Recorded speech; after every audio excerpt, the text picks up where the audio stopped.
முதல்ல நம்ம இந்த ரோஸா செடியை பார்ப்போம். இந்த ரோஸில் வந்து 3 பூ இருக்குது. ஆனால் அது 3ல் வந்து 2 தான் ஒரிஜினலாக அதில் பூத்த பூ. ஒரு பூ வந்து சும்மா நானாக அழகுக்காக வச்சு எடுத்தேன். அதை அங்கே பாருங்கள், இது வந்து பொய்ப்பூ.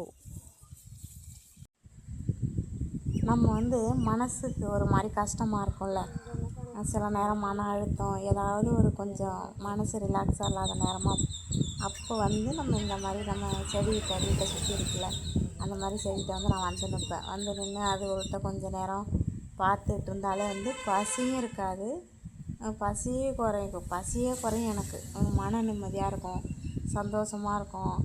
அப்படியே அதை அனுபவிச்சுக்கிட்டு சாப்பாடு கூட போட்டான்னு வச்சுட்டு செடியை பார்த்துக்கிட்டே நான் சாப்பிடுவேன். இந்த செம்பருத்திங்கெல்லாம் பார்த்திங்கன்னா ஒரு நாளைக்கு ஒரு 100 பூ நெருக்கி அவ்வளோ பூ பூத்துருக்கு.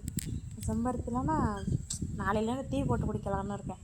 இந்த செடிங்க நான் மாலையில் கட்டியிருப்பாங்கள்ல, முட்டாக இருக்கும்ல மலராமல், அதுன்னு ஆசைப்பட்டு நிறையா வாங்கிட்டு வந்தேன். அது என்னமோ வெறும் தலையாக மண்டது.